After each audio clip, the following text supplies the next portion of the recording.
is Fatima and welcome to today's TREA How To Workshop series on local food. Our discussion today will focus on how to use a pasta maker, a kitchen tool in which you can borrow from the London Library of Things, hosted through Reimagine Co.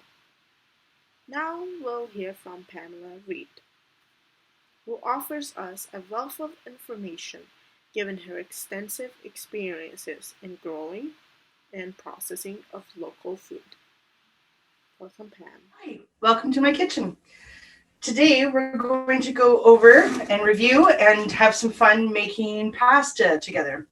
This is the very common unit. It's a MasterChef pasta maker. It's a manual hand crank, and it's a very small unit. No electricity needed, so very fun to use and a practical piece of equipment because you can certainly modify all the different kinds of pasta that can make.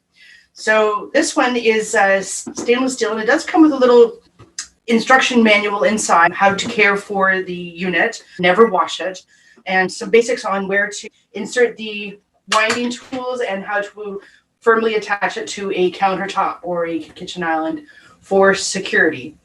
So one of the reasons that I do like a pasta maker from time to time is I like to experiment with alternative ingredients.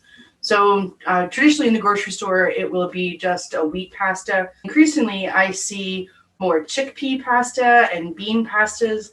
So being able to make your own and save a great deal of money is one of my main reasons that I like to experiment making different kinds of pasta. Of course, you can make pasta by hand. You don't need a machine, but if you would like to experiment making a fettuccine, a linguine, a spaghetti, there's quite a few different models out there. So this is one of the ones that would be available through the Library of Things. So you can certainly give it a try, and let's get started. So this one, I'll move the box out of the way. So it does come with a little clamp. You can attach it firmly to a counter. Wonderful. So there are some minor safety precautions. Young children should certainly be supervised. They can participate, but there are some moving parts in here that could cause some pinched fingers, etc. How to keep your own hair and body contained away from it. So because if it were to get pulled in while you were grinding, you could hurt yourself or the unit. So, and then the very other first crank here, there are 3 holes here. The first one is for the sheeter. It's a very simple idea. It's 2 rolling pins, and this will squeeze and flatten out the pasta to your preferred thickness. And then the other 2 is a linguine and a spaghetti. So I will put that in there like that, and we're ready to go. On the other side, there's a knob that adjusts the thickness. One is the widest, and you'll start with the 1. And as you make your dough, and we'll go through actually making the dough, and then rolling it through multiple times over and over and over, you'll turn the knob to increasing thinness levels. So about a 4 or a 5, it would almost be see-through and transparent, so which would make a really interesting pasta. So we can get started. So I'm going to start with a really basic recipe. I went online and I found a really great recipe to begin with, and certainly with more research and investigation, you can certainly modify it and experiment with what you like. So this one is a mix of all-purpose flour and semolina. So durum semolina is a coarser ground, very similar to, not quite as coarse as cornmeal, but very gritty. So, and then eggs and some salt. And it does call for a little bit of oil. I do prefer avocado oil. Some people use olive oil, any good quality oil. A coconut oil would give a slight coconut taste to the pasta. So something that is a little more neutral. And certainly adding a juice or like a spinach juice or a beet juice, carrot juice, you can use all of those things to color the pasta to add interest, nutrients for sure. And so yeah, there's lots of ways to experiment. Those within the foraging movement would be interested in taking wild gathered plants and perhaps grinding them and juicing them and adding them an additional nutritional boost. So let's jump around the other side. So this recipe it's a lot of fun. It's a lot of fun. Kids love this because it's a little bit on the messy side. It's just generally you get your hands in there and you get to work. So I have 1 cup of the all-purpose flour. So we're going to dump that. You need a nice clean surface. Some recipes do call for a cold surface, if at all possible. Marble would be ideal to work on, but whatever you have is great. So I hope you can see here. So I'm going to dump 1 cup of flour, and I'm going to go in and get 1 cup of the durum semolina, nice brushed off, and then we're going to mix that together.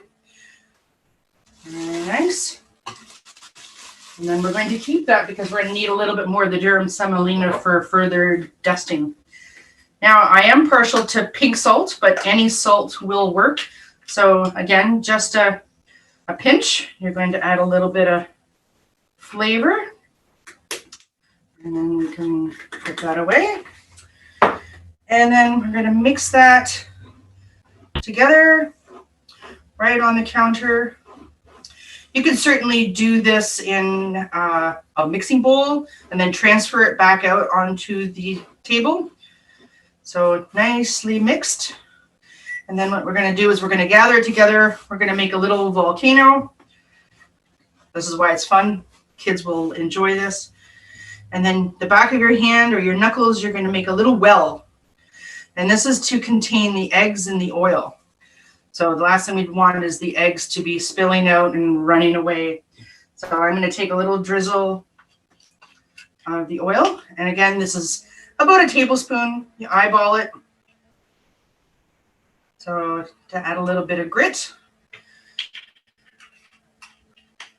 And one of the things I think we often read in the recipe books for making pasta, it's easier to add more flour than it is to take it away.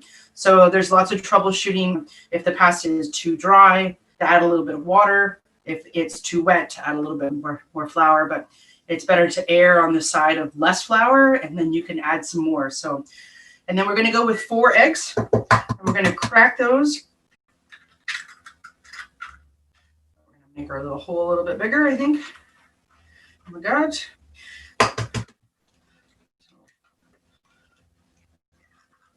These are local farm eggs. I support a farmer in Arva. Wonderful. Yeah, I made a bit of a mess. So, and then what we're going to do is we're going to pinch the egg yolks, get them back up there. Pinch the egg yolks, and then to incorporate the flour.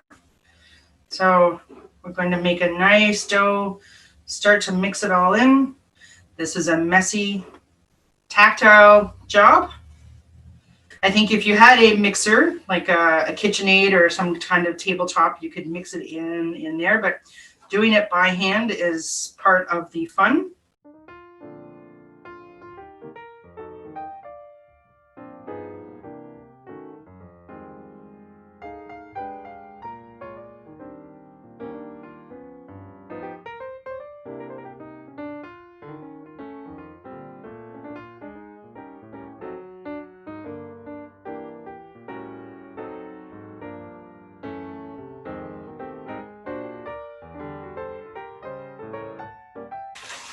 And we're going to sprinkle a little bit more. So it is a bit of a trial and error. Good. And we will need a little bit more regular all-purpose flour. There we go.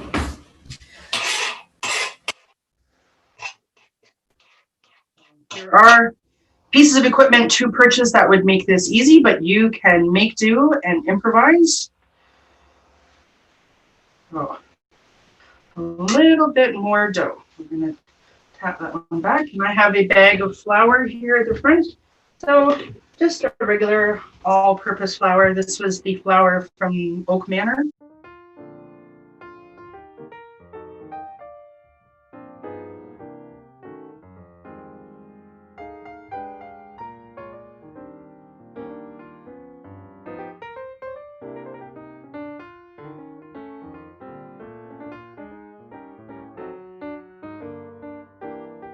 certainly having clean hands and no jewelry on.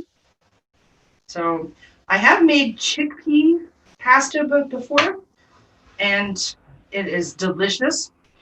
In the store, if you purchase it already made in a package, it's quite expensive.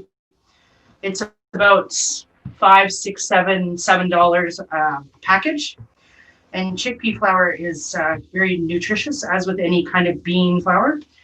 So this is you want to knead, roll and knead.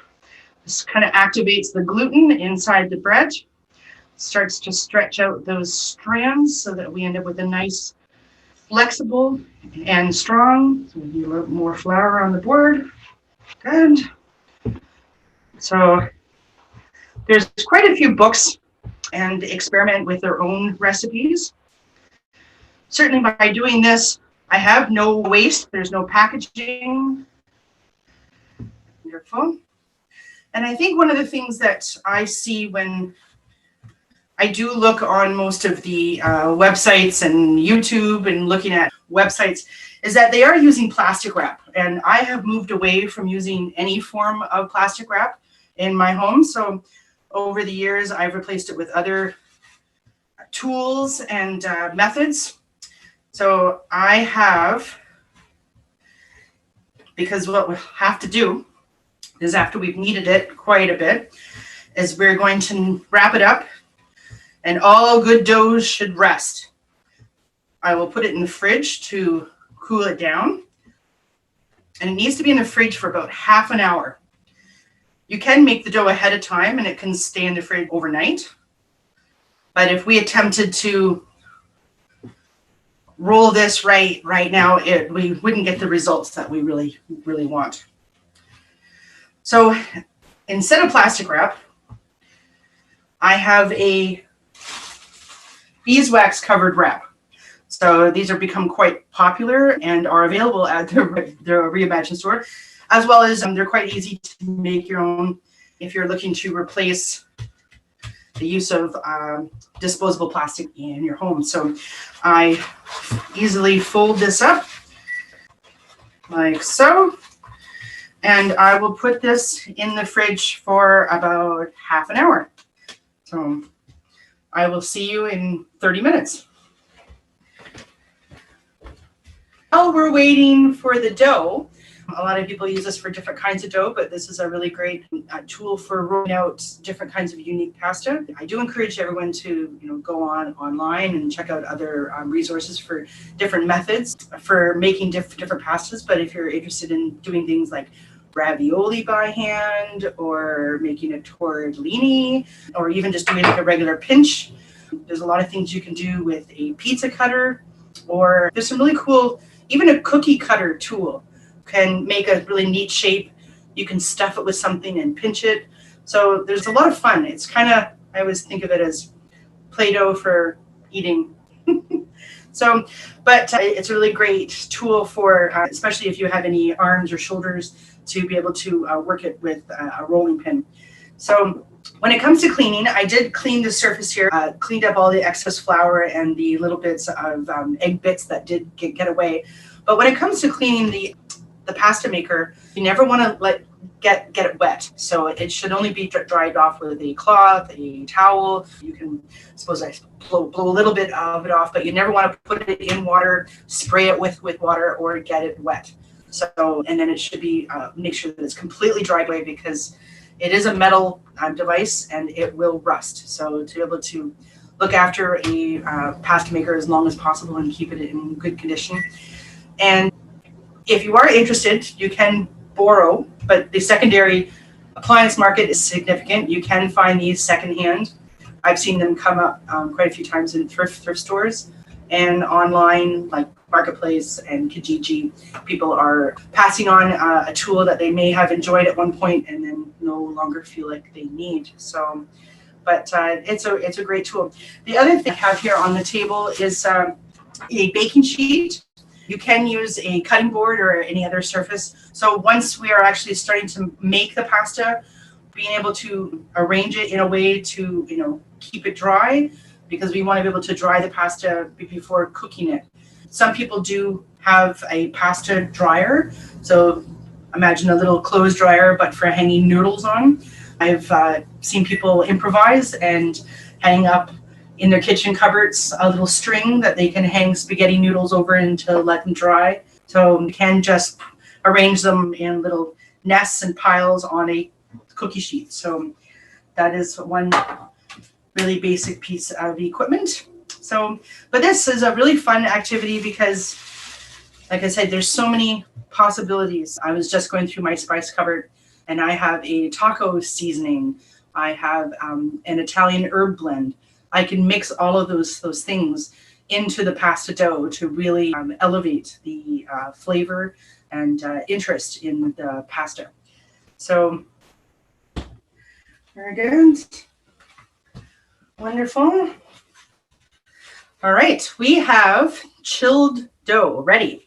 So I put it in the bottom of the fridge where it's the coldest, and I will take it out of this is a beeswax wrap, and I will return it back to the workstation here. So I'm going to dust the kitchen island here with a little bit of the semolina, spread it out. Very good. And then we're going to press it down a little bit. Very good. And then I'm going to grab a knife. If you do have a pastry cutter, you can use that, but we're going to cut it in half. And the reason we're doing this is we're going to roll it out really thin. So the little roller here, the little sheeter, it's only about 5 inches, about maybe 15 centimeters wide. So we need to make the dough a little bit smaller. And then we're going to shape it because we're looking for something that looks a little bit like a rectangle. I do love improvising. So, but yeah, we're going to flatten it out with the base of your hand a little bit. You can use the rolling pin if that is better for you. So we want to make it as square as possible. Because if our goal is we're going to make half linguine and half spaghetti to demonstrate how to use this particular unit.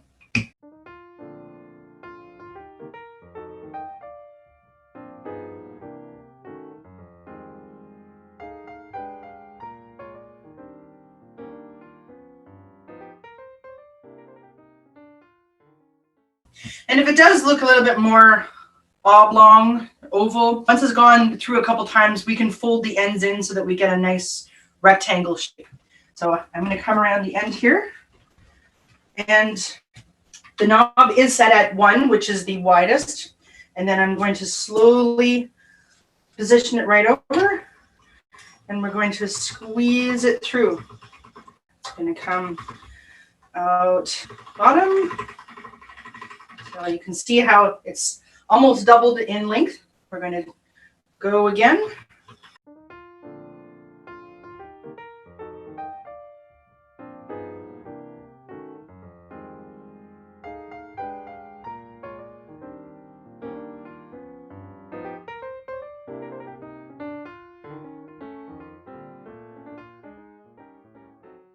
Again, if you need a little bit, so it not going to stick to the rollers. Very good. So we're getting there. So a few times. I know there's a saying you can never roll too many times, but 3 or 4. Some people say 10. And I will pull out and adjust it to the next level to thin it out a little bit more.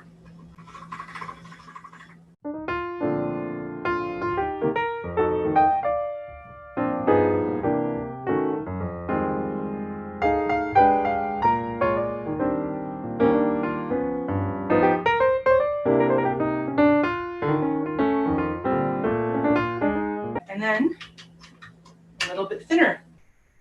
Quality, the pasta is going to blow away anything that you're going to purchase pre-made, packaged in the store. And of course, the possibilities of modifying this recipe are endless. To the dough, you could add a blend of herbs, vegetable juices, spices, garlic, and I know the some of the higher end pasta shops and food supply stores in London have very expensive pastas. They're beautiful, but they're in the $9-10 range. I've even seen even more. So this would significantly save a lot of money if you're looking to have a special meal. And certainly once the pasta is dry, if you would like to make the pasta for future use, it does make a lovely gift. It certainly does. Making something by hand, as most of us know, receiving something made by hand is a tremendous gift.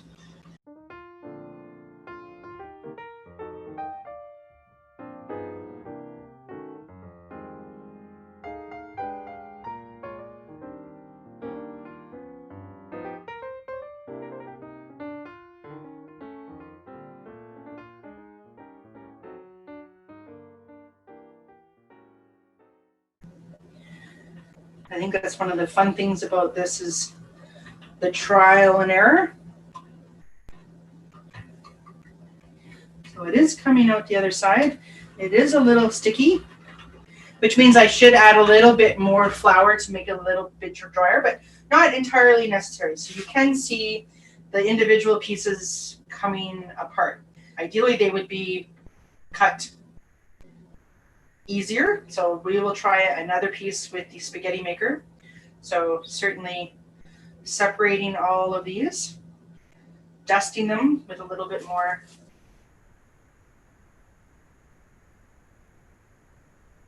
flour. This is the semolina.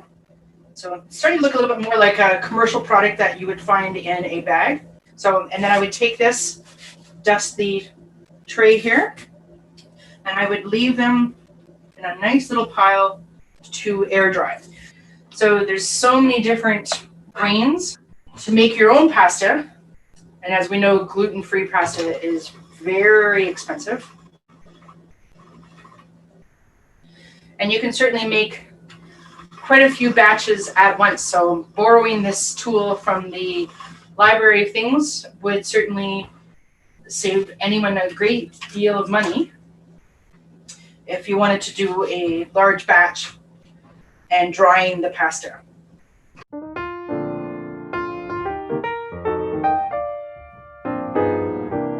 I'm actually quite happy with that. And we're going to put it in the spaghetti. Perfect. So while you're doing this, if you wanted to take it right from a finished product, letting it dry for a few minutes and then right into a pot of boiling water on your stove, that could be easily done. And fresh pasta, like I mentioned before, really only needs a couple of minutes of boiling water and it's ready. So we're going to drape that down.